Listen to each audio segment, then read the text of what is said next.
News hour morning ಎಡಿಷನ್ನಲ್ಲಿ ಇವತ್ತಿನ ಸುದ್ದಿಯ ಬಗ್ಗೆ ಮಾತನಾಡೋದಕ್ಕೆ ನಮ್ಮ ರಾಜಕೀಯ ವಿಶ್ಲೇಷಕರಾದ ಪ್ರಶಾಂತ್ ನಾಥ್ ಇದ್ದಾರೆ. Prashanth, good morning, welcome to the show. Very good morning Bhavana. So ವೀಕ್ಷಕರೇ, ಮೊದಲ ಸ್ಟೋರಿ, ಕಾಂಗ್ರೆಸ್ ಸರ್ಕಾರದಲ್ಲಿ ಈಗ ಡಿಸಿಎಂ ಬಂಡಾಯದ ಕಿಚ್ಚು ಆರ್ತಾ ಇಲ್ಲ. ಲೋಕಸಭೆ ಫಲಿತಾಂಶ ಆದಮೇಲೆ ಈಗ ಡಿಸಿಎಂ ದಂಗಲ್ ಭುಗಿಲೆದ್ದಿದೆ.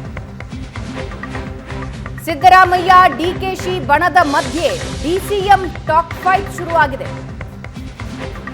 ಹೆಚ್ಚುವರಿ ಡಿಸಿಎಂ ಸೃಷ್ಟಿಸೋದಕ್ಕೆ ಸಿದ್ದು ಬಣದ ಸಚಿವರ ಪಟ್ಟು ಜಾಸ್ತಿ ಆಗ್ತಾ ಇದೆ. ಸತೀಶ್ ಜಾರಕಿಹೊಳಿ, ಜಮೀರ್ ಅಹ್ಮದ್, ರಾಜಣ್ಣ ಆಗ್ರಹಿಸ್ತಾ ಇದ್ದಾರೆ. ಕಾಂಗ್ರೆಸ್ ಹೈಕಮಾಂಡ್ ಈಗ ಇದನ್ನ ಯಾವ ರೀತಿ ಸಾಲ್ವ್ ಮಾಡುತ್ತೆ, ಹೊಸ ತಲೆನೋವನ್ನ ಹೇಗೆ ಸರಿ ಮಾಡುತ್ತೆ ಅನ್ನೋದು ಸದ್ಯದ ಪ್ರಶ್ನೆ. ಇವತ್ತು ದೆಹಲಿಗೆ ಸಿಎಂ ಡಿಸಿಎಂ ಹೋಗ್ತಾರೆ. 3 ದಿನ ದೆಹಲಿಯಲ್ಲೇ ಸಿದ್ದರಾಮಯ್ಯ ಮತ್ತೆ ಡಿಕೆಶಿ ಇರ್ತಾರೆ. ಹೈಕಮಾಂಡ್ ಅಂಗಳದಲ್ಲಿ ಡಿಸಿಎಂ ದಂಗಲ್ ಚೆಂಡು ಬಂದು ನಿಂತಿದೆ. ಯಾವ ಕಡೆ ಗೋಲ್ ಹೊಡಿತಾರೆ ಅನ್ನೋದು ಸದ್ಯದ ಪ್ರಶ್ನೆ. ಹೈಕಮಾಂಡ್ ಅಂಗಳದಲ್ಲಿ ಹೆಚ್ಚುವರಿ ಡಿಸಿಎಂ ವಿವಾದಕ್ಕೆ ಮನ್ನಣೆ ಸಿಗುತ್ತಾ, ಇಲ್ಲ ಸೈಲೆಂಟ್ ಆಗಿರಿ ಅನ್ನೋ ಮಾತು ಹೇಳ್ತಾರಾ? ಸಿಎಂ ಸಿದ್ದರಾಮಯ್ಯ ಬಣದ ಸಚಿವರ ಪಟ್ಟಿಗೆ ಹೈಕಮಾಂಡ್ ಮಣೆ ಹಾಕುತ್ತಾ?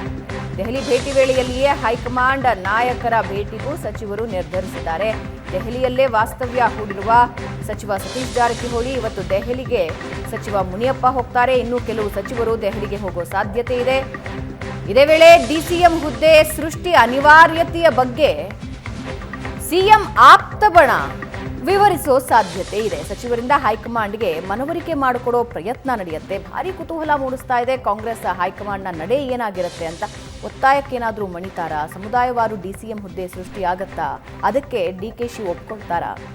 ಬಹಳಷ್ಟು ಪ್ರಶ್ನೆಗಳು ಕಾಡ್ತಾ ಇವೆ. ಪ್ರಶಾಂತ್, ಈ ಹಿಂದೆ ಪ್ರತಿ ಬಾರಿಯೂ ಕೂಡ ಹಿಂಗಿದ್ದೊಂದು ಹೇಳಿಕೆ ಅಥವಾ ಸಿಎಂ ಬದಲಾವಣೆ ಹೇಳಿಕೆಗಳು ಬಂದಾಗ ಆಗಿಂದಾಗಲೇ ಹೈಕಮಾಂಡ್ ಇಲ್ಲಿಗೆ ನಿಲ್ಲಿಸಿ ಅನ್ನೋ ಒಂದು ಸ್ಪಷ್ಟ ಸಂದೇಶನ ಕೊಡ್ತಾ ಇತ್ತು. ಬಟ್ ನಾವು ಐ ಥಿಂಕ್ ಇಟ್ಸ್ ಟೈಮ್ ಅನ್ಸುತ್ತೆ. ಅಂದರೆ ಇದು ಇಲ್ಲಿಗೆ ನಿಲ್ಲೋ ಹಂತಗಳು ಕಾಣಿಸ್ತಿಲ್ಲ. ನೋಡಿ, ಲೋಕಸಭಾ ಚುನಾವಣೆ ಮುಗಿಯುವವರೆಗೆ ಹೈಕಮಾಂಡ್ ಎಲ್ಲ ರೀತಿಯಾಗಿರ್ತಕ್ಕಂಥ ಮಾತುಗಳಿಗೆ, ಚಟುವಟಿಕೆಗಳಿಗೆ ಬ್ರೇಕ್ ಹಾಕ್ತಕ್ಕಂಥ ಪ್ರಯತ್ನವನ್ನು ಮಾಡ್ತಾ ಇತ್ತು. ಲೋಕಸಭಾ ಚುನಾವಣೆ ಮುಗೀತು, ಆದರೆ ಅದರ ಫಲಿತಾಂಶ ಏನು? ಬೆಂಗಳೂರು ಗ್ರಾಮಾಂತರದಲ್ಲಿ ಡಿ.ಕೆ. ಶಿವಕುಮಾರ್ ಸೋತರು. ಮೈಸೂರಿನಲ್ಲಿ ಸಿದ್ದರಾಮಯ್ಯ ಸೋತಿದ್ದಾರೆ. ಆದರೆ ಅವರು ಕ್ಲೇಮ್ ಮಾಡ್ತಿದ್ದಾರೆ ಇಲ್ಲ ಚಾಮರಾಜನಗರ, ವರುಣ ಚಾಮರಾಜನಗರಕ್ಕೆ ಬರುತ್ತೆ, ಹೀಗಾಗಿ ಚಾಮರಾಜನಗರದಲ್ಲಿ ಗೆಲುವಾಗಿದೆ ಅಂತಕ್ಕಂಥದ್ದು. ಸತೀಶ್ ಜಾರಕಿಹೊಳಿ ಗೆದ್ದರು, ಲಕ್ಷ್ಮೀ ಹೆಬ್ಬಾಳ್ಕರ್ ಸೋತರು. ಆ ಕಾರಣದಿಂದ ಲೋಕಸಭಾ ಚುನಾವಣೆಯ ನಂತರ ಮತ್ತೊಂದು ಸುತ್ತಿನ ಕೂಗನ್ನು ಎಬ್ಬಿಸುವ ಪ್ರಯತ್ನವನ್ನು ಸಿದ್ದರಾಮಯ್ಯ ಆಪ್ತ ಬಳಗ ಮಾಡ್ತಾ ಇದೆ. 2-3 ಹಂತಗಳಲ್ಲಿ ಬೇರೆ ಬೇರೆ ರೀತಿಯ ಚಟುವಟಿಕೆಗಳು ಏನೇನು ನಡೀತಾ ಇವೆ ಅಂತಕ್ಕಂಥದ್ದು ನೋಡಿದಾಗ, ಮೊದಲು ಕೆ.ಎನ್. ರಾಜಣ್ಣ, ಸತೀಶ್ ಜಾರಕಿಹೊಳಿ, ಜಮೀರ್ ಅಹ್ಮದ್ ಖಾನ್ ಹೇಳ್ತಾ ಇದ್ದಾರೆ ಇಲ್ಲ ಜಾತಿಗೊಂದರಂತೆ ನೀವು ಇನ್ನೂ 2-3 ಉಪಮುಖ್ಯಮಂತ್ರಿ ಸ್ಥಾನವನ್ನು ಕೊಡಿ. ಕಾಂಗ್ರೆಸ್ನ ಪಕ್ಕಾ ವೋಟ್ ಬ್ಯಾಂಕ್ ಯಾರಿದ್ದಾರೆ? ಮುಸ್ಲಿಮರಿದ್ದಾರೆ. ಈಗ ಒಕ್ಕಲಿಗರಿಗೆ ಕೊಡಲಾಗಿದೆ. ಇನ್ನೊಂದು ದಲಿತ ಸಮುದಾಯಕ್ಕೆ ಕೊಡಿ. ಬ್ಯಾಕ್ವರ್ಡ್ ಮುಖ್ಯಮಂತ್ರಿಯೇ ಇದ್ದಾರೆ. ಹೀಗಾಗಿ ಬೇರೆ ಬೇರೆ ರೀತಿಯಾಗಿರ್ತಕ್ಕಂಥ ಚರ್ಚೆ ಸಿದ್ದರಾಮಯ್ಯ ಆಪ್ತ ಬಳಗವೇ ಕಳೆದ 3-4 ದಿನಗಳಿಂದ ಹುಟ್ಟಾಗ್ತಾ ಇದೆ. ಅಂದರೆ ದಿಲ್ಲಿ ಭೇಟಿಯ ಪೂರ್ವಭಾವಿಯಾಗಿ ಈ ಚರ್ಚೆಯನ್ನು ಕರ್ನಾಟಕದಲ್ಲಿ ಶುರು ಮಾಡುವ ಪ್ರಯತ್ನವನ್ನು ಸತೀಶ್ ಜಾರಕಿಹೊಳಿ ಇರ್ಬೋದು, ಕೆ.ಎನ್. ರಾಜಣ್ಣ ಇರ್ಬೋದು, ಜಮೀರ್ ಅಹ್ಮದ್ ಖಾನ್ ಶುರು ಮಾಡಿದರು. ನಂತರ ಇದಕ್ಕೆ ಡಿ.ಕೆ. ಶಿವಕುಮಾರ್ ಆಪ್ತ ಬಳಗ ನಿನ್ನೆಯಿಂದ ಉತ್ತರವನ್ನು ಕೊಡ್ತಾ ಇದೆ. ನಿನ್ನೆ ಶಿವಗಂಗಾ ಬಸವರಾಜ ಏನು ಹೇಳಿದರು? ಸರಿ, ಉಪಮುಖ್ಯಮಂತ್ರಿ 3 ಬಿಟ್ಟು 4 ಮಾಡಿ, ಆದರೆ ಮುಖ್ಯಮಂತ್ರಿ ಸ್ಥಾನಕ್ಕೆ ಡಿ.ಕೆ. ಶಿವಕುಮಾರನ್ನು ತನ್ನಿ ಅಂತ. ಬಸವರಾಜ್ ಶಿವಗಂಗಾ ಇದನ್ನು ಮೊದಲಿಂದಲೂ ಕೂಡ ಹೇಳ್ತಾ ಇದ್ರು. ನಂತರ ಡಿ.ಕೆ. ಶಿವಕುಮಾರ್ ಅವರಿಗೆ ಮಾತನಾಡಬೇಡಿ ಅಂತಕ್ಕಂಥ ಸೂಚನೆಯನ್ನು ಕೊಟ್ಟಿದ್ದರು. ರಣದೀಪ್ ಸಿಂಗ್ ಸುರ್ಜೇವಾಲಾ ಬಂದು ಬೆಂಗಳೂರಿಗೆ ಬಂದು ಹೇಳಿದರು ದಯವಿಟ್ಟು ಯಾರೂ ಮಾತನಾಡಬೇಡಿ ಅಂತಕ್ಕಂಥದ್ದನ್ನು. ಆದರೆ ಈಗ ಪುನರಪಿ ಬಸವರಾಜ್ ಶಿವಗಂಗಾ ಅದನ್ನೇ ಹೇಳ್ತಾ ಇದ್ದಾರೆ. ಬಾಲಕೃಷ್ಣ ಮತ್ತು ಡಿ.ಕೆ. ಸುರೇಶ್ರ ಮಾತುಗಳು ಇನ್ನೂ ಇಂಟ್ರೆಸ್ಟಿಂಗ್ ಆಗಿದ್ವು. ಅವರೇನು ಹೇಳಿದರು? ಮಾಡೋದಾದರೆ ಜಾತಿಗೊಂದರಂತೆ 10-15 ಮಾಡಿ ಅಂತಾರೆ ಬಾಲಕೃಷ್ಣ. ಅಂದರೆ ಅದು ವ್ಯಂಗ್ಯ. ಡಿ.ಕೆ. ಸುರೇಶ್ ಕೂಡ ಹೇಳಿದರು ಇಲ್ಲ ರಾಮಲಿಂಗಾರೆಡ್ಡಿ ಇದ್ದಾರೆ ಅವ್ರನ್ನೇ ಹಾಕ್ಬಿಡ್ತೀರಿ, ಈಶ್ವರ್ ಖಂಡ್ರೆ ಇದ್ದಾರೆ ಅವ್ರನ್ನೇ ಹಾಕ್ಬಿಡ್ತೀರಿ, ಎಂ.ಬಿ. ಪಾಟೀಲ್ರು ಇದ್ದಾರೆ ಅವ್ರನ್ನೇ ಹಾಕ್ಬಿಡ್ತೀರಿ, ಎಲ್ಲರನ್ನ ಡಿ.ಸಿ.ಎಂ ಮಾಡಿ ಅಂತ. ಹೀಗಾಗಿ ನೋಡಿ, ಇವತ್ತಿನ ಸ್ಥಿತಿಯಲ್ಲಿ ಹೈಕಮಾಂಡ್ ಡಿ.ಸಿ.ಎಂಗಳ ಸಂಖ್ಯೆಯನ್ನು ಹೆಚ್ಚಿಸುವ ನಿರ್ಣಯವನ್ನು ತೆಗೆದುಕೊಳ್ಳುತ್ತೆ ಅಂತ ಅನ್ನಿಸ್ತಾ ಇಲ್ಲ. ಆ ನಿರ್ಣಯ ತೆಗೆದುಕೊಂಡ್ರೆ ಅದರ ವ್ಯತಿರಿಕ್ತ ವಿಪರೀತ ಪರಿಣಾಮಗಳು ಕರ್ನಾಟಕದ ಕಾಂಗ್ರೆಸ್ ಮೇಲೆ ಬೀಳ್ತವೆ. ಯಾಕೆಂದರೆ ಈ ಉಪಮುಖ್ಯಮಂತ್ರಿ ಸ್ಥಾನ ಜಾಸ್ತಿ ಮಾಡಿ ಅಂತ ಹೇಳುವ ಉದ್ದೇಶ ಏನು ಅಂತಂದರೆ to dilute the authority and legitimacy of DK. Shivakumar in government as well as in the party. KN. Rajanna ನಿನ್ನೆ ಏನು ಹೇಳಿದರು? ಹೈಕಮಾಂಡ್ ಹೇಳಿತ್ತು ಲೋಕಸಭಾ ಚುನಾವಣೆಯವರೆಗೆ ಮಾತ್ರ KPCC ಅಧ್ಯಕ್ಷರಾಗಿ DK ಶಿವಕುಮಾರ್ ಮುಂದುವರಿತಾರೆ, ಅದಾದ ಮೇಲೆ ಹೊಸ ಅಧ್ಯಕ್ಷರ ನೇಮಕ ಆಗಬೇಕು ಅಂತ. ಪ್ರಾಯಶಃ ಸಿದ್ದರಾಮಯ್ಯ ಬಣ ಏನು ಬಯಸ್ತಾ ಇದೆ ಅಂತಂದರೆ, ಒಂದು ಕಡೆ ಅದೇ ನಾವು ನಿನ್ನೆ ಮಾತಾಡಿದ್ವಲ್ಲ, ಕೇರಮ್ನ ಆಟ ಇದು, ಇಲ್ಲಿ ಹೊಡೆದು ಅಲ್ಲಿ ರಾಣಿಯನ್ನು ಹಾಕ್ತಕ್ಕಂಥ ಒಂದು ಪ್ರಯತ್ನ. DCMನ ಕೂಗನ್ನು ಎಬ್ಬಿಸಿ ರಾಜ್ಯ ಅಧ್ಯಕ್ಷ ಸ್ಥಾನಕ್ಕೆ DK ಶಿವಕುಮಾರ್ ಬದಲಿಗೆ ಮತ್ತೊಬ್ಬರನ್ನು ತನ್ನಿ ಅಂತಕ್ಕಂಥ ಪ್ರಯತ್ನ. ಯಾಕಂದರೆ DCM ಎಬ್ಬಿಸಿದಾಕ್ಷಣ DK ಶಿವಕುಮಾರ್ ಒಂದು ಡಿಫೆನ್ಸಿವ್ ಆಗ್ತಾರೆ, ಹೈಕಮಾಂಡ್ ಕೂಡ ಡಿಫೆನ್ಸಿವ್ ಆಗುತ್ತೆ. ಬೇಡ ಇನ್ನೊಬ್ಬರನ್ನು DCM ಮಾಡಿಬಿಟ್ರೆ DK ಶಿವಕುಮಾರ್ ಸಿಟ್ಟಾಗ್ತಾರೆ ಅಂತ. ಹಾಗಿದ್ರೆ DCM ಆಗಿ ಮುಂದುವರಿಸಿ, ಒಬ್ಬರೇ DCM ಇರಲಿ, KPCC ಅಧ್ಯಕ್ಷರನ್ನು ಬದಲಿಸಿ ಅಂತಕ್ಕಂಥದ್ದನ್ನು ಹೇಳುವ ಪ್ರಯತ್ನ ಇದು ಅಂತ ನನಗನ್ಸುತ್ತೆ. KPCC ಅಧ್ಯಕ್ಷರನ್ನು ಬದಲಿಸಿ ಅಂತ. ಆದರೆ ಹೈಕಮಾಂಡ್ಗೆ ಇದು ಸುಲಭ ಉಂಟಾ?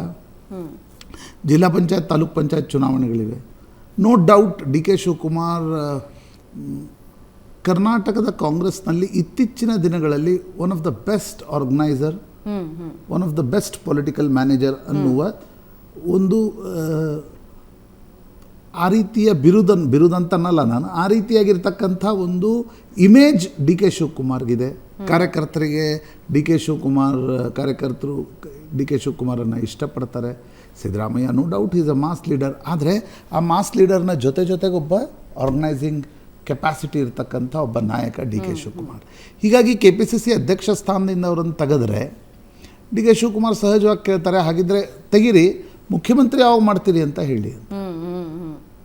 ಯಾಕಂದರೆ ನೋಡಿ, DK ಶಿವಕುಮಾರರ ಬಾಡಿ ಲ್ಯಾಂಗ್ವೇಜನ್ನು ನೀವು ಗಮನಿಸಿ. ಅವ್ರ ಪ್ರಯತ್ನ ಏನು? ಇದೇ ಅವಧಿಯಲ್ಲಿ ನಾನು ತಂದ ಸರ್ಕಾರ ಇದು, ನಾನು ತಂದ ಚುನಾವಣೆಯಲ್ಲಿ ನಾನು ಕಷ್ಟಪಟ್ಟು 135 ಸೀಟ್ಗಳನ್ನು ತಂದಿದ್ದೀನಿ, ಹೀಗಾಗಿ ನನ್ನನ್ನು ಮುಖ್ಯಮಂತ್ರಿ ಇದೇ ಅವಧಿಯಲ್ಲಿ ಮಾಡಿ ಅಂತ. ಸೋನಿಯಾ ಗಾಂಧಿ ಏನು ಹೇಳಿ ಕಳಿಸಿದ್ರು, ಅವರು ಅವಾಗ ಸಿಮ್ಲಾದಲ್ಲಿದ್ದರು.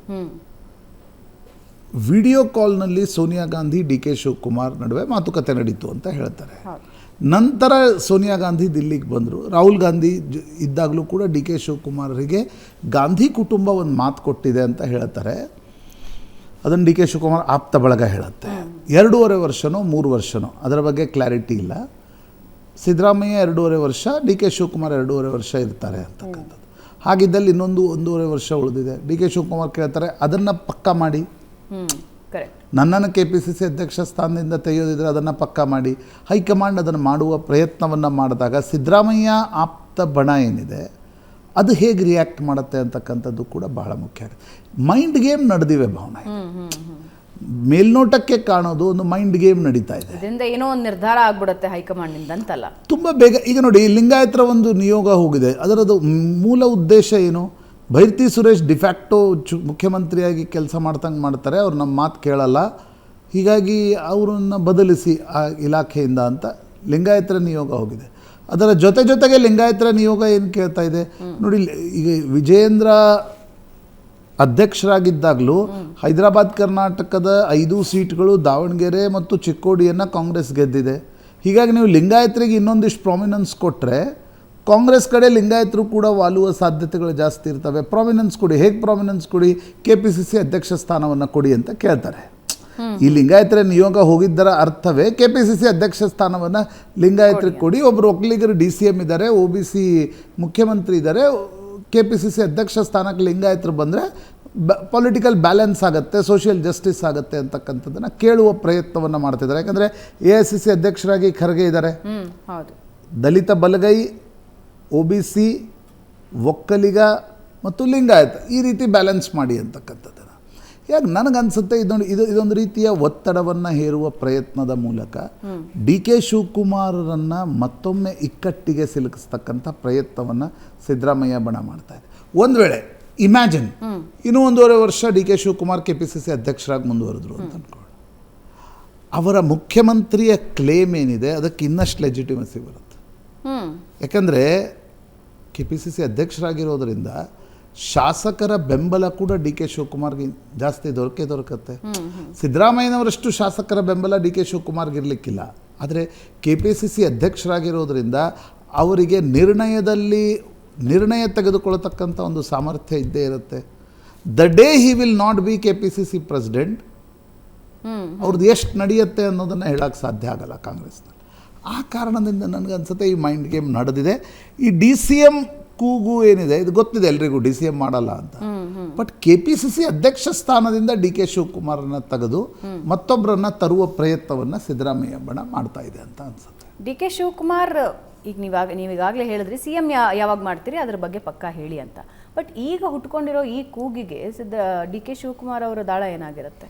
ಅಲ್ಲ, ನನಗನ್ಸುತ್ತೆ ನೋಡಿ, DK ಶಿವಕುಮಾರ್ ಏನೇ ದಾಳ ಹಾಕಿದರೂ ಕೂಡ ಚನ್ನಪಟ್ಟಣದ ಚುನಾವಣೆ ವಿಲ್ ಬಿ ಕ್ರೂಷಿಯಲ್.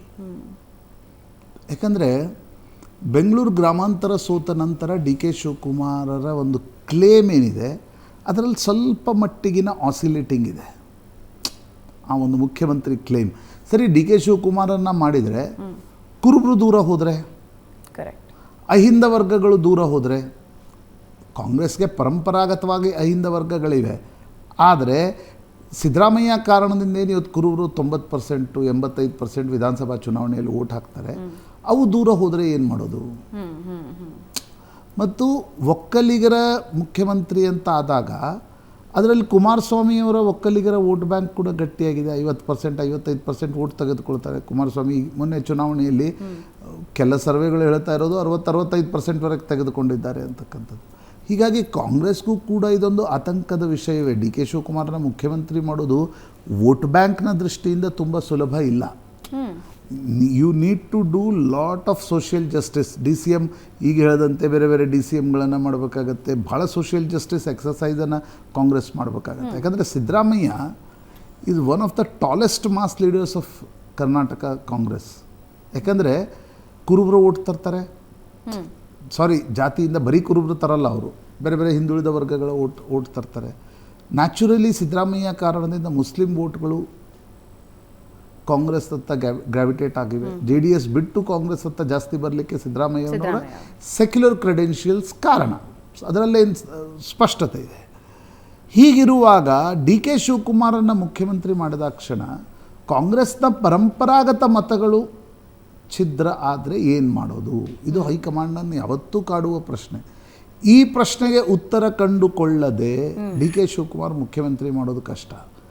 ಆದರೆ DK ಶಿವಕುಮಾರನ್ನು KPCC ಅಧ್ಯಕ್ಷ ಮತ್ತು ಸ್ಥಾನದಿಂದ ತೆಗೆಯೋದು ಕೂಡ ಕಾಂಗ್ರೆಸ್ಗೆ ಕಷ್ಟ ಇದೆ. ಅಂದರೆ ಇವಾಗ ಯಥಾಸ್ಥಿತಿ ಏನಿದೆ ಅದು ಮುಂದುವರ್ಸ್ಕೊಂಡು ಹೋದರೆ ತಣ್ಣಗಿರುತ್ತೆ ಮೇ ಬಿ.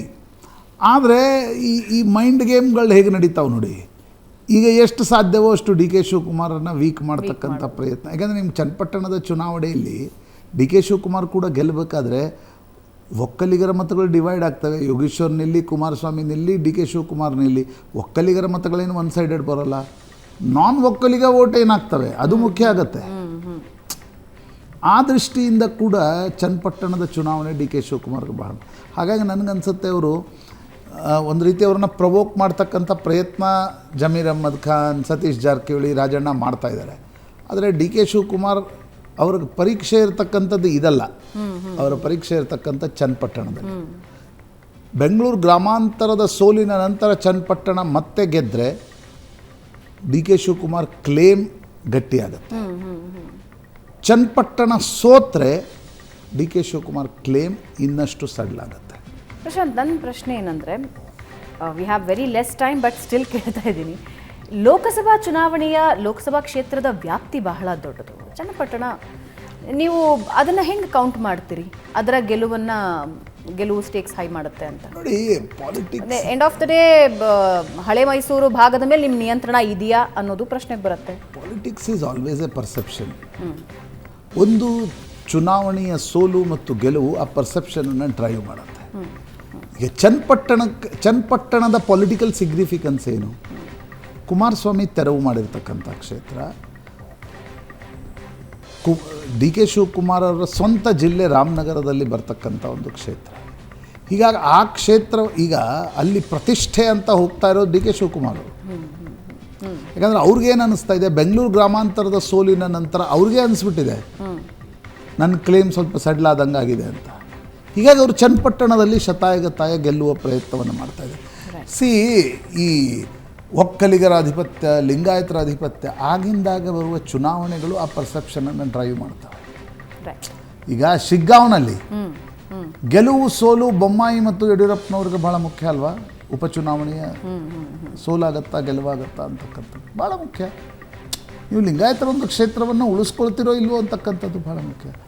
ಅದೇ ರೀತಿ ಒಕ್ಕಲಿಗರ ಈಗ ಚನ್ನಪಟ್ಟಣವನ್ನು ನೀವು ಉಳಿಸ್ಕೊಳ್ತಿರೋ ಇಲ್ಲೋ ಅನ್ನೋದು ಕುಮಾರಸ್ವಾಮಿಗೂ ಬಹಳ ಮುಖ್ಯ, ಡಿ ಕೆ ಶಿವಕುಮಾರ್ಗೂ ಬಹಳ ಮುಖ್ಯ. ನೀವು ಕೇಳ್ಬೋದು ಪ್ರತಿಯೊಂದು ಚುನಾವಣೆ ಅಗ್ನಿ ಪರೀಕ್ಷೆ ಹೌದು. ರಾಜಕಾರಣದಲ್ಲಿರೋರಿಗೆ, ಸರ್ಕಾರದಲ್ಲಿರೋರಿಗೆ ಪ್ರತಿಯೊಂದು ಸಣ್ಣ ಚುನಾವಣೆ ಕೂಡ ಒಂದು ಅಗ್ನಿ ಪರೀಕ್ಷೆನೇ ಇರುತ್ತೆ. ಯಾಕೆಂದರೆ ಜನರ ಪಲ್ಸ್ ಏನು, ನಾಡಿ ಮಿಡಿತ ಏನು ಅದು ಅರ್ಥ ಆಗೋದು, ನಿಮ್ಮ ಪೊಲಿಟಿಕಲ್ ಮ್ಯಾನೇಜ್ಮೆಂಟ್ನ ಶಕ್ತಿ ವ್ಯಾಪ್ತಿ ಅರ್ಥ ಆಗೋದು ಆ ಚುನಾವಣೆಗಳಲ್ಲಿ.